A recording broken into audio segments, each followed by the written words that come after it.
Welcome to our YouTube channel. मैं स्वारकांत। आज हम अपने इस वीडियो में क्लास 12th एनसीईआरटी के चैप्टर 1 रिलेशन फंक्शन की मिसलिनियस एग्जांपल्स के एग्जांपल नंबर 41 से स्टार्ट करेंगे। बोला if R1 and R2 are equivalence relation in a set A, show that R1 intersection R2 is also an equivalence relation. आपको ये show करना है। इसे स्टार्ट करने से पहले गाइज, अगर आपने अभी तक अपने चैनल को सब्सक्राइब नहीं किया तो आप इसे सब्सक्राइब करें, और अगर आपको वीडियो अच्छी लगे तो आप इसे लाइक करें और कमेंट सेक्शन में कमेंट करके बताएं आपको वीडियो कैसी लगी। आइए देखते हैं इसका सॉल्यूशन। आपको R1 R2 equivalence relation given है इन अ सेट ए। आपको शो क्या करना है कि इंटरसेक्शन जो होगा इन दोनों का वो इक्विवेलेंस रिलेशन होगा। तो इक्विवेलेंस रिलेशन शो करने के लिए हमें क्या करना होता है? 3 condition, reflexive, symmetric and transitive, ये सेटिस्फाई करानी होती है। आइए देखते हैं। सबसे फर्स्ट हम बात करते हैं रिफ्लेक्सिव की।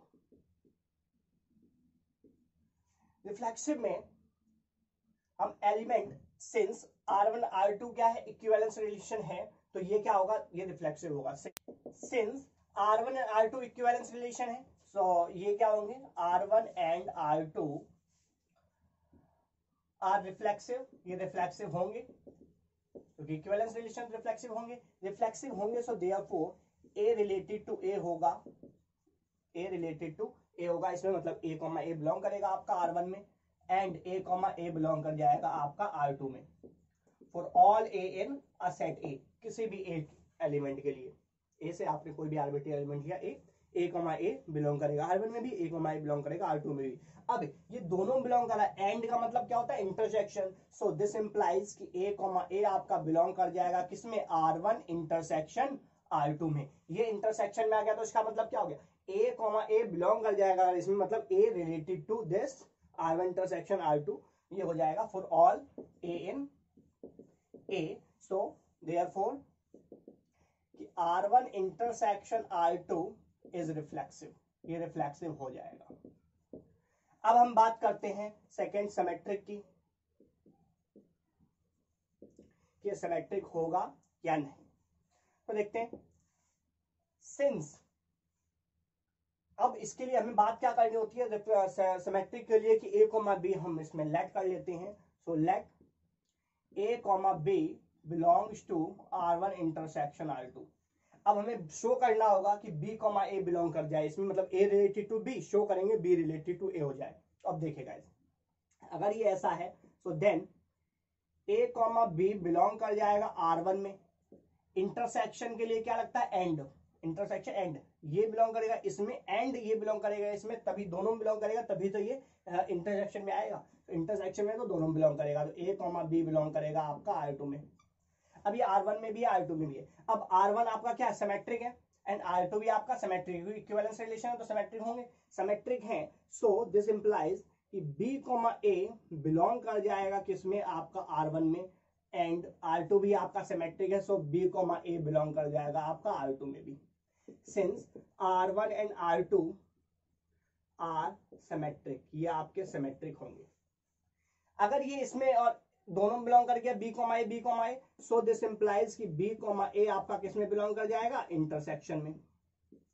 R1 इंटरसेक्शन R2 बिलोंग कर जाएगा। अब A कॉमा B आपने लेट किया, B कॉमा A आपने बिलोंग करा दिया, तो इसका मतलब क्या हो गया, so therefore R1 intersection R2 is symmetric, ये आपका सिमेट्रिक हो गया। अब हम थर्ड बात कर लेते हैं ट्रांजिटिव की। ट्रांजिटिव की बात करें तो इसके लिए हमें क्या करना होता है, लेट करके चलेंगे। A कॉमा B बिलोंग कर रहा है आपका R1 इंटरसेक्शन R2 में, and B comma C belong कर रहा है आपका R1 इंटरसेक्शन R2 में। अब आपको शो क्या करना होगा कि A कॉमा C बिलोंग कर जाए इसमें। अगर ये इसमें बिलोंग कर गया तो हमारा काम हो जाएगा। अब ये देखिएगा, अगर ऐसा है so then A comma B belong करेगा किसमें, R1 में, and A comma B belong करेगा आपका R2 में। ये एंड आएगा इस बार, ये एंड, ये वाला एंड है, and B comma C belong कर रहा है आपका R1 में, and B comma C belong कर रहा है आपका R2 में। ये है, तो इसका मतलब क्या हो गया, इसको हम लिख सकते हैं this implies A comma B belongs to R1, and इसके साथ ऐसे मैचअप करते हैं, ये आएगा B comma C belongs to R1। अब ये आएगा एंड, ये वाला एंड हो गया,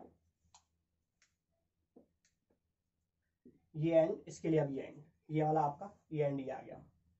अब देख and A comma B belongs to R2 and B comma C belongs to R2। तो इसका मतलब क्या है कि this implies A comma B and B comma C belongs to R1। R1 आपका क्या है, ट्रांजिटिव होगा। So this implies A comma C belong कर जाएगा आपका किसमें, R1 में। एंड ये वाला एंड आ गया आपका, and A comma B belongs to R2 और B comma C belongs to R2। So A comma C belong कर जाएगा किसमें, R2 में, as R2 is transitive since R1 and R2 are transitive. ये दोनों आपके ट्रांजिटिव हैं, तो इक्विवेलेंस रिलेशन है। अगर A कॉमा सी इसमें बिलोंग कर गया और A comma C belongs to R2 कर गया, so this implies A comma C आपका कहां बिलोंग कर जाएगा, इसके इंटरसेक्शन में। इंटरसेक्शन में बिलोंग कर गया, सो इसका मतलब क्या हो गया, ये आपका ट्रांजिटिव हो गया। So therefore R1 intersection R2 is transitive, ये ट्रांजिटिव हो जाएगा। अब आपका R1 रिफ्लेक्सिव भी है, सिमेट्रिक भी है, ट्रांजिटिव भी है। So hence this intersection R1 intersection R2 is an equivalence relation, ये इक्विवेलेंस रिलेशन भी होगा ऑन अ सेट ए। इस सेट ए में एक एलिमेंट सभी एलिमेंट्स के लिए हमने सेटिस्फाई करा दिया। तो इस तरह से आप ये सॉल्व करेंगे। आइए देखते हैं next example number 42। Let R be a relation on a set A of ordered pairs of positive integer defined by x, y related to u, v। मतलब ये एक एलिमेंट हो गया, इसमें सारे रिलेशन में क्या है, ऑल ऑर्डर्ड पेयर्स हैं। किस टाइप से कि x, y और ये ऑर्डर्ड पेयर u, v, ये इससे रिलेट होगा कब, if and only if x into v। इसका मतलब है x इंटू वी मतलब फर्स्ट इसके सेकेंड से, और एंड y, u ये इस फर्स्ट से, सेकेंड का फर्स्ट से इंटू करेंगे तो ये दोनों इक्वल आएंगे। Where x, v, u, y सारे क्या पॉजिटिव इंटीजर्स हैं आपके। Show that R is an equivalence relation, आपको शो करना है जो ये रिलेशन है इस सेट A में ये इक्विवेलेंस है। तो इसके लिए हमें रिफ्लेक्सिव, सिमेट्रिक, ट्रांजिटिव शो करना होगा। तो आइए देखते हैं, फर्स्ट हम बात करते हैं रिफ्लेक्सिव की, कि R रिफ्लेक्सिव होगा या नहीं। तो गाइस देखिए क्लियरली x, y रिलेट करेगा भाई x, y से, ये एलिमेंट इससे रिलेट करेगा। क्यों, देखिए एज x, y आप इसका इंटू क्या करेंगे, फर्स्ट का इंटू इससे करेंगे, इज सेम एज इसका इंटू आप सेकेंड का y इंटू एक्स करेंगे, ये आ जाएगा y इंटू एक्स। अब y इंटू एक्स आ गया आपका। अब आप क्या करेंगे, यही किसके इक्वल जाता है, so X Y is equals to X Y हो जाएगा, because product under positive integer है तो product is commutative, product commutative होता है। सो इट मींस ये एक्स वाई को आप क्या लिख सकते हैं, वाई एक्स लिख सकते हैं, एक्स वाई को, वाई एक्स को एक्स वाई लिख सकते हैं, एक्स वाई को वाई एक्स लिख सकते हैं, इस तरह से लिख सकते हैं। Reason z under multiplication as commutative होता है, ये प्रॉपर्टी होती है z अंडर मल्टीप्लीकेशन, और से डॉट बोल सकते हैं आप। तो ये क्या हो जाएगा, कॉम्यूटेटिव होता है। तो x इंटू वाई, और ये दोनों इक्वल हो गए, ये दोनों नंबर तो इक्वल होंगे जो भी होंगे, सपोज 2 इंटू 3 है, 2 इंटू 3 दोनों सेम होंगे, तो ये इसके इक्वल है, इसका मतलब ये रिलेट कर जाएगा, करेक्ट है। अगर ऐसा है सो इसका मतलब ये क्या होगा, ये आपका रिफ्लेक्सिव हो जाएगा। So therefore R is reflexive, ये आपका हो गया रिफ्लेक्सिव। अब हम बात कर लेते हैं किसकी, सिमेट्रिक की। सिमेट्रिक चेक करते हैं।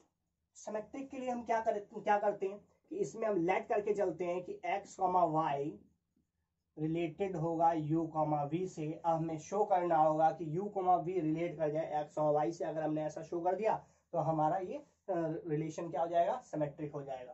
तो देखते हैं अगर ऐसा है, so then x into v is equals to y into u हो जाएगा, ये होगा।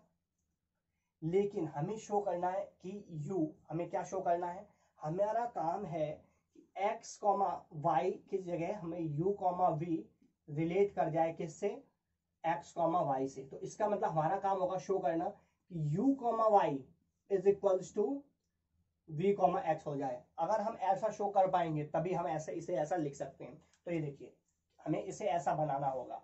तो ये देखिए ये u पहले, तो इसका और v आपका यहाँ पहले है, तो इसका v x is equals to u y लिख सकते हैं आप, क्योंकि मल्टीप्लिकेशन कम्यूटेटिव होता है उस रीजन से। अब इसे हम दोबारा लिख सकते हैं इसको, ये तो u y is equals to v x equal है, ये वाला इस साइड लिख दीजिए, अभी भी इक्वल रहेगा।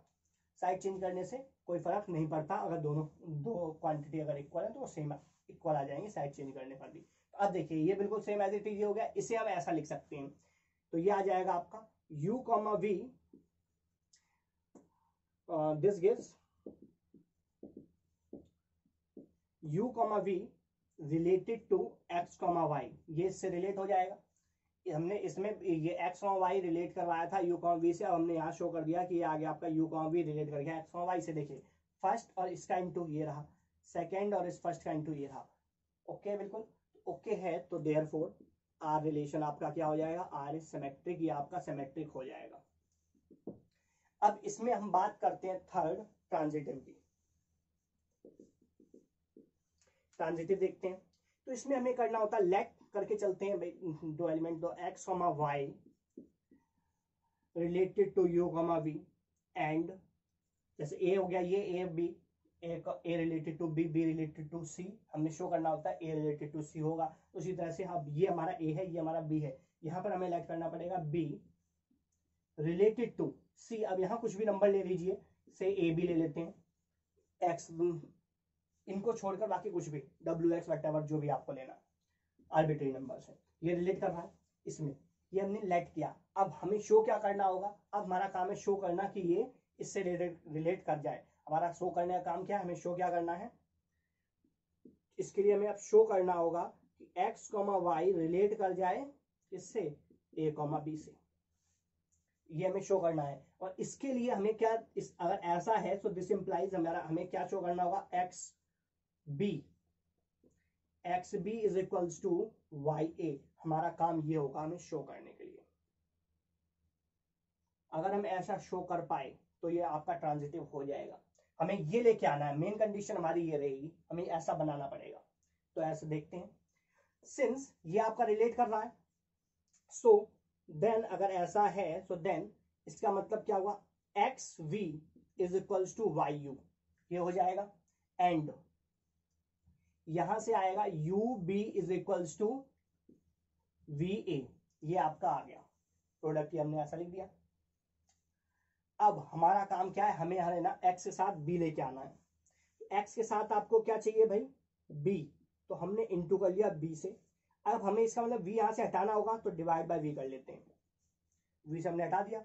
हमें इंटू करना पड़ा बी से, और इसे वी को हटाने के लिए हमें ये वी से भी कैंसिल करने के लिए हमें डिवाइड कर दिया। अब यही काम हम इस साइड भी हमें करना पड़ेगा, जो भी इंटू करते हैं सेम नंबर से दोनों साइड इंटू करते हैं, तो हमने इधर भी बी वाई वी से इंटू कर लिया, कोई दिक्कत नहीं, सेम नंबर दोनों positive number, same positive number से हम इंटू कर सकते हैं, कोई इशू नहीं होता, इक्वलिटी बनी रहती है।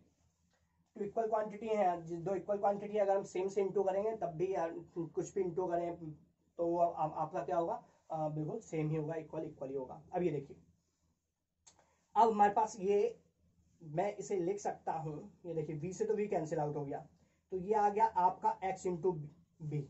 अब यहां से y u, अब b बाय v को, ये मेरे पास क्या है यहाँ पर b बाय b, अब इसे मुझे यहां से u हटाना पड़ेगा, y a चाहिए मुझे, तो यहां इस कंडीशन का यूज करते हैं। देखिए this result gives this imply b by v is equals to a by u आ जाएगा आपका, b इसको इधर डिवाइड कर दिया v से, और ये u इधर डिवाइड कर दिया, तो ये आ जाएगा। तो आप इसे ऐसा लिख सकते हैं, b बाय v को क्या लिख सकते हैं, a बाय u लिख सकते हैं, तो ये आ जाएगा a बाय u।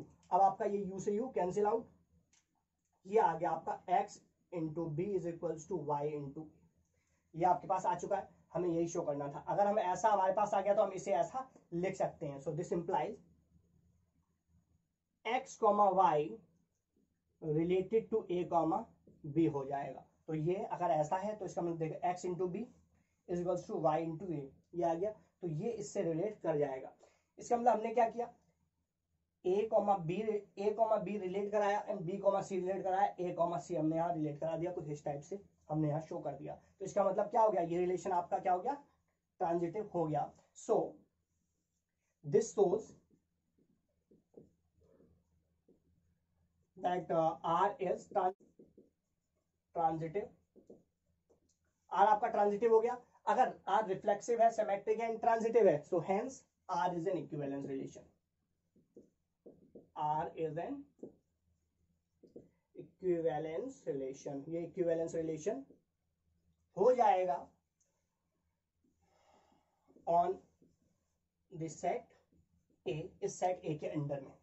तो इस तरह से आप ये क्वेश्चन करेंगे। आइए देखते हैं नेक्स्ट एग्जांपल नंबर 43। और late x is a set contains element 1 to 9, let R1 be a relation in this set x given by this relation R1।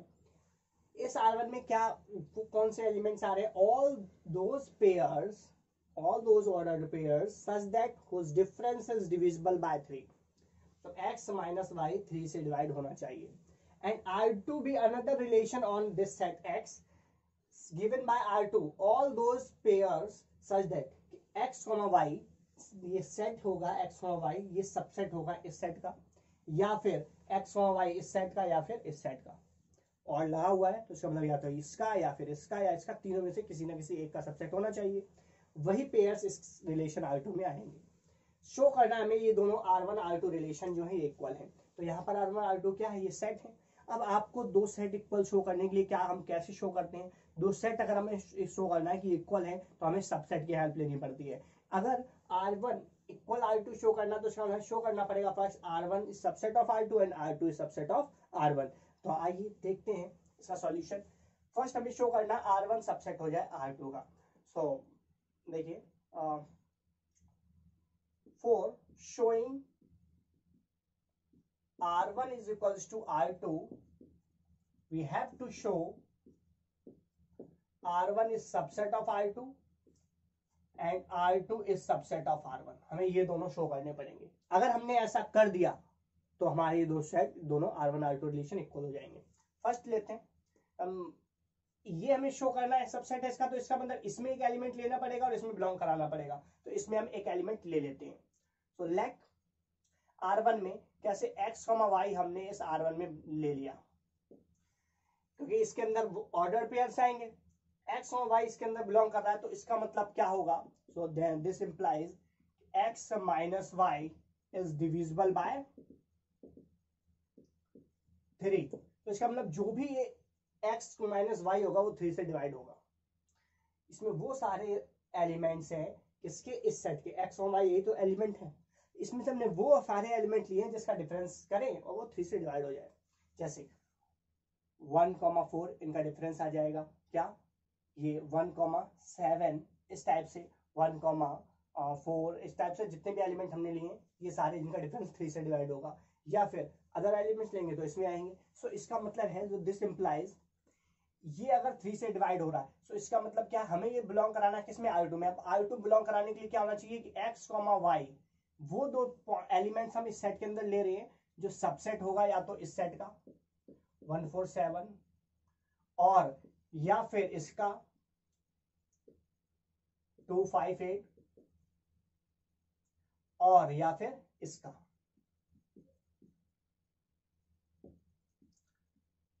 369। Reason ये देखिए 1,4 इसका डिफरेंस 3 से डिवाइड हो जाएगा। तो इसका मतलब x और y इसका सबसेट होगा क्योंकि डिफरेंस क्या आ रहा है इन दोनों का, 3 से डिवाइड कर रहा है, खत्म बात। 4,7 3 7,4 या 4 डिफरेंस हमें लेना है तो ये आपका क्या आ जाएगा, 3 से -3 भी आएगा, 3 से डिवाइड हो रहा है, बात खत्म। 1,7 बिलोंग कर रहा है क्योंकि इनका डिफरेंस भी 3 से डिवाइड हो रहा है। तो इसका मतलब ये इसमें सबसेट होगा। इसका नहीं होगा तो फिर इसका होगा। देखिए इनका डिफरेंस 3, इनका डिफरेंस 3, इसका डिफरेंस 6 डिवाइड हो रहा है सब। तो इसका मतलब सेम एज इट इज, इसमें भी डिफरेंस आपका 3 है सबका। तो इसका मतलब ये आपका इसका सबसेट हो जाएगा। अब इसका मतलब 147 258 369 सारे एलिमेंट कवर हो गए। या तो इस सेट में, इस सेट में, इस सेट में किसी का सबसेट तो होगा, किसी का भी होगा। तो इसका मतलब हो गया कि x, y जो होगा ये आपका बिलोंग कर जाएगा R2 में। अगर ऐसा है तो यही तो आपके पास वो यही सारे पेयर तो इस सेट के अंदर बिलोंग करेंगे। All those x y belongs to this set, जो इनका ये जो है सेट है ये इनके सबसेट हो जाए। अगर ऐसा हो गया तो हमारा काम बन गया। तो इसका मतलब ये R1 में आपने लेट किया, R2 में आपने शो कर दिया। सो दिस इंप्लाइज कि R1 आपका शो हो गया, R1 is subset of R2। ये हमारा काम एक फर्स्ट बन गया। अब हमें अपना सेकंड बात करनी है कि R2 इसका सबसेट दिखाना। तो लेट इसमें हमें करना पड़ेगा R2 में एलिमेंट, तो x, y बिलोंग कर रहा है इस बार R2 में। अगर R2 बिलोंग कर रहा है तो इस सेट के अंदर कैसे एलिमेंट होंगे, इसमें इसका मतलब है x, y ये सबसेट हो जाएगा किसका 1 4 7, और सबसेट हो जाएगा 2 5 8 और 3 6 9, इसका सबसेट हो जाएगा। अब इसमें आप अगर ये इसका सबसेट है तो इसका मतलब क्या, आप कोई भी एक्स वाई इसमें से ले लीजिए। देखो 1 4 ले लें, उनका डिफरेंस करेंगे 3 से डिवाइड हो रहा है, 1 7 ले लें, या फिर 2 5 2 8 5 8 वटेवर जो भी आप 3 6 9 6 3 9 वटेवर जो भी लेंगे एक्स वाई, वो सारे सारे कैसे होंगे जो 3 से डिवाइड कर रहे हैं, डिविजन 3 हो रहे, दैट्स इट। अब इसका मतलब क्या हो गया, अगर ऐसा है तो इसका मतलब x minus y is divisible by 3, by 3 से डिवाइड हो रहा है, आप कोई भी एक्स वाई इसमें से ले लें, 3 से डिवाइड हो रहा है। तो इसका मतलब अगर ऐसा है तो x, y जो है वो कहाँ बिलोंग कर जाएगा, आपका R1 में कर जाएगा, क्योंकि R1 में तो ऐसे सारे एलिमेंट है, यही सारे पेयर्स हैं। तो R2 में आपने एलिमेंट लिया, R1 में बिलोंग करा दिया। सो दिस इंप्लाइज कि R2 जो है आपका वो सबसेट हो गया किसका, R1 का। अब देखिए R1 सबसेट शो कर दिया R2, R2 सबसेट शो कर दिया R1। सो हेंस अगर ऐसा है तो ये दोनों सेट जो है आपके इक्वल हो जाएंगे। तो इसका मतलब हमें यही शो करना था, दोनों रिलेशन इक्वल है। तो इस तरह से आप इस क्वेश्चन को सॉल्व करेंगे। तो ये इक्वल शो करने के लिए हम इस रिजल्ट का यूज करते हैं। दो सेट जब भी हमें दो सेट रिलेशन ऐसे इक्वल शो करने होंगे तो हम दोनों को एक दूसरे का सबसेट दिखाएंगे और शो कर देंगे। तो इस तरह से हम इस टाइप के question. Example number 44, let f is a function from x to y be a function, define a relation R in x given by this relation R all ordered pairs such that f of a is equals to f of b। मतलब f of a और f of b अगर आपके equal है तो वही वाले a और b आपके इसके रिलेशन में बिलोंग करेंगे। Examine whether R is an equivalence relation or not। आपको ये चेक करना होगा, एग्जामिन करना होगा कि R इक्विवेलेंस रिलेशन है या नहीं। आइए देखते हैं इसका सॉल्यूशन। अगर इक्विवेलेंस हुआ तो ये रिफ्लेक्सिव, सिमेट्रिक, ट्रांजिटिव तीनों होना चाहिए। हम बात करते हैं सबसे फर्स्ट रिफ्लेक्सिव की बात कर लेते हैं। तो ये देखिए रिफ्लेक्सिव का मतलब क्या, a कॉमा ए बिलोंग करना चाहिए इस रिलेशन R में। तो क्लियरली बिलोंग करेगा भाई, बिल्कुल clearly a comma A belong कर जाएगा इस रिलेशन R में। For all a in a set X। Since क्यों, f of a is equals to f of a equal होगा for all a in X। f of a equal हो जाएगा तो इसका मतलब ये इसके अंदर बिलोंग कर जाएगा, a रिलेटेड टू a हो जाएगा। तो इसका मतलब क्या हो गया, R आपका जो रिलेशन है वो आपका क्या हो गया, therefore R is reflexive, R आपका रिफ्लेक्सिव हो जाएगा। बात कर लेते हैं सेकंड ट्रांजिटिव की, और बात कर लेते हैं सेकंड सिमेट्रिक की। सिमेट्रिक चेक करते हैं तो इसके लिए लेट करेंगे a कॉमा बी बिलोंग करेगा इस रिलेशन R में। अब आपको शो करना है कि b कॉमा ए इसके अंदर बिलोंग कर जाए। अगर a कॉमा बी बिलोंग कर रहा है तो इसका मतलब क्या हो गया, तो then f of a is equals to f of b होगा। So this implies f of b is equals to f of a, ऐसा लिख सकते हैं इसे। अगर ये दो इक्वल है तो इसको इधर इंटरचेंज साइड कर दें तो ये भी इक्वल रहेंगे। सपोज ये 2 है, ये 2 है, तो अगर इंटरचेंज कर दें तो फिर भी 2 2 तो इक्वल ही रहेगा। तो इस तरह से इक्वल हो जाएंगे। अगर ऐसा है तो f ऑफ जो पहले आता है वो इस एलिमेंट में पहले, देखो एफ ऑफ ए है तो ए पहले, एफ ऑफ बी है देन बी पहले, तो इसका मतलब क्या आ जाएगा, बी कॉमा ए बिलोंग कर जाएगा इस रिलेशन आर में, ये इसमें बिलोंग कर गया। सो इसका मतलब हो गया, so therefore R is symmetric, R आपका सिमेट्रिक हो जाएगा। थर्ड हम बात कर लेते हैं ट्रांजिटिव की, ट्रांजिटिव होगा या नहीं इसकी बात करते हैं। तो गाइस इसके लिए हमें लेट करना पड़ेगा ए कॉमा बी बिलोंग कर रहा है इस रिलेशन आर में and b comma C belong कर रहा है इस रिलेशन आर में। हमें शो करना होगा कि ए कॉमा सी इस रिलेशन आर में बिलोंग कर जाए। तो ये देखिए अगर ऐसा है तो देन इसका मतलब f of a is equals to f of b हो जाएगा and f of b is equals to f of c हो जाएगा, क्योंकि इस रिलेशन आर में बिलोंग कर रहे हैं। अगर ऐसा है so this implies f of a is equals to f of b और f of b is equals to f of c, इसका मतलब f of a is equals to f of c हो गया। अब f of a equal to f of c है, इसका मतलब हो गया ए कॉमा सी बिलोंग कर जाएगा इस रिलेशन आर में। तो यही हमें शो करना था कि ए कॉमा सी बिलोंग कर जाए इस रिलेशन आर में। अगर ऐसा है तो ये रिलेशन आर जो है आपका क्या हो गया, ट्रांजिटिव हो जाएगा। So therefore R is transitive, R आपका ट्रांजिटिव हो गया। अगर आर ट्रांजिटिव है, अब आपका आर क्या, रिफ्लेक्सिव भी है, सिमेट्रिक भी है, ट्रांजिटिव भी है, तीनों कंडीशन सेटिस्फाई हो रही है, तो इसका मतलब हो गया कि आर आपका इक्विवेलेंस रिलेशन होगा। So hence R is an equivalence relation, R is an equivalence relation, ये आपका हो जाएगा। इस तरह से आप इस रिलेशन को इक्विवेलेंस रिलेशन के साथ हमारी वीडियो समाप्त होती है। अगर आपको वीडियो पसंद आए तो आप इसे लाइक करें, अपने दोस्तों के साथ शेयर करें, कमेंट बॉक्स में कमेंट करके बताएं आपको वीडियो कैसी लगी। अगर आपने अभी तक अपना चैनल सब्सक्राइब नहीं किया तो आप इसे सब्सक्राइब करें और सबसे पहले हमारी वीडियोस देखने के लिए बेल आइकन प्रेस करें। जय हिंद, जय भारत।